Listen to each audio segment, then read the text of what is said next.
As 10 pragas do Egito foram 10 calamidades que Deus trouxe sobre os egípcios, porque o faraó se recusou a libertar os escravos hebreus. Somente depois da 10ª praga, os hebreus foram libertados. E aí galera, beleza? Meu nome é Vinícius Soares e sejam bem-vindos a mais um vídeo. E se vocês gostam desse conteúdo, já deixe seu gostei e vamos pro vídeo.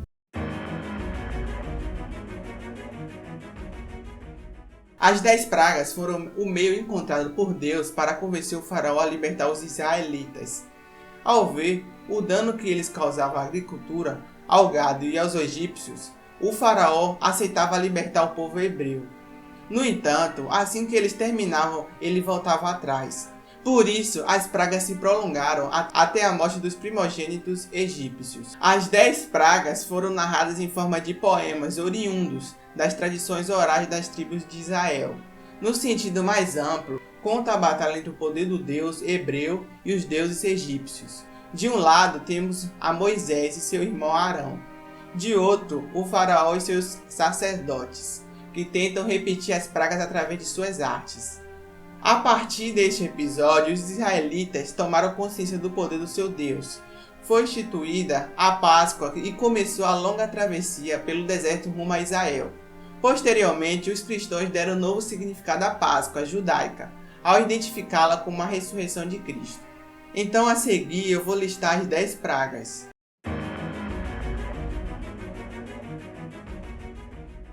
Quando Moisés e Arão pediram a libertação dos hebreus, o faraó rejeitou seu pedido.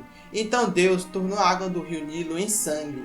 Ninguém conseguiu beber a água do rio e todos os peixes morreram.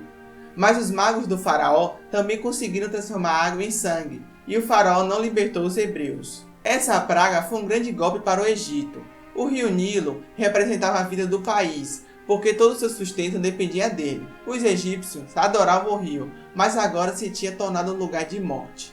Deus mostrou que ele é o único dono da vida.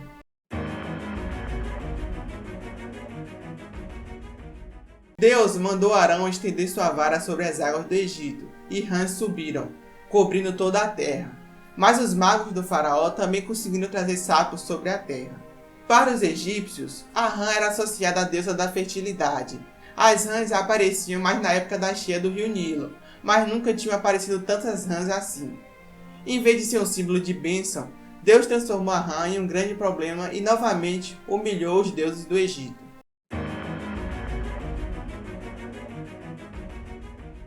Deus enviou enxames de moscas sobre o Egito, que arruinaram a terra, mas as moscas não entraram na região onde os hebreus moravam. As moscas causam grande desconforto e transmitem muitas doenças. Deus atacou a saúde e o conforto dos egípcios, mas poupou os hebreus. Deus mostrou assim que ele cuida de quem o ama.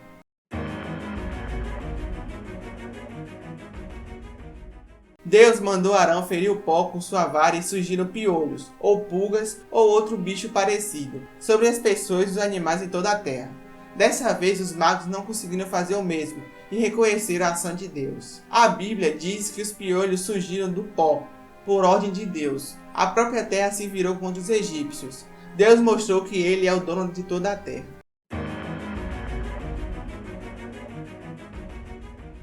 Deus enviou uma praga que matou os rebanhos de cavalos, jumentos, camelos, bois e ovelhas dos egípcios em um só dia.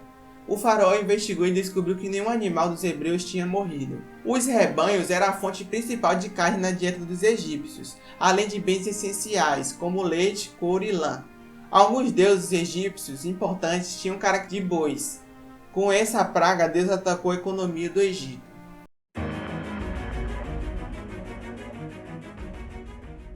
Deus mandou Moisés pegar um punhado de cinza e espalhá-lo pelo ar. Quando Moisés fez isso, feridas purulentas surgiram nos homens e animais, até os magos do faraó foram infectados. Nenhum dos deuses da saúde ou da cura livrou os egípcios da doença. Deus mostrou que ele tem poder sobre a saúde e a doença.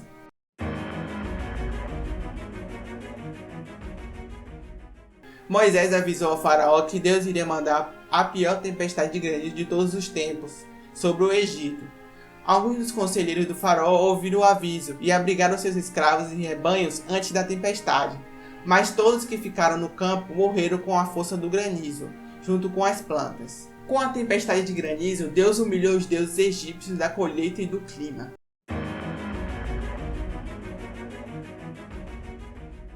Moisés avisou que Deus iria mandar gafanhotos sobre o Egito, e os conselheiros do faraó lhe imploraram para libertar os hebreus, para não devastar mais a terra. Mas o faraó se irritou com Moisés e Arão e os expulsou de sua presença. Surgiram tantos gafanhotos que a terra se escureceu com eles. Toda a vegetação que restava foi destruída.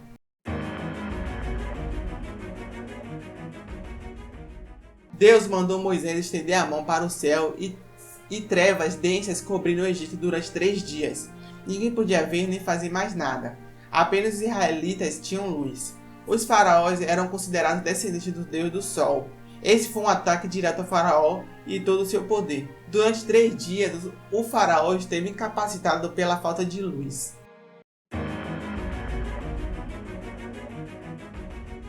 De noite, Deus passou pelo Egito e matou o primeiro filho de todas as famílias do Egito, e as primeiras crias de todos os rebanhos. Somente os israelitas que tinham colocado o sangue dos carneiros oferecidos a Deus nos batentes de suas portas não sofreram a perda. A 10ª praga foi um ataque a todo o Egito e seu futuro. O primeiro filho era o herdeiro principal e o sinal da continuidade dos pais.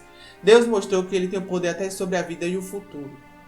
Depois que perdeu seu filho, o faraó finalmente libertou os hebreus, que deixaram o Egito rumo à terra prometida. As pragas que Deus enviou atacaram tudo que era precioso e sagrado para os egípcios, por não obedecer a Deus. Ele destruiu tudo em que confiava. As pragas do Egito provaram que Deus tem o poder sobre tudo e não existem outros deuses. Algumas das pragas poderão ter explicação científica, mas outras foram claramente sobrenaturais. Com ou sem o uso de fenômenos naturais, as pragas do Egito foram milagres que aconteceram exatamente na hora certa quando Deus ordenou. Então galera, esse foi o vídeo, espero que tenham gostado, clique no gostei, compartilhe o vídeo, um abraço, fui!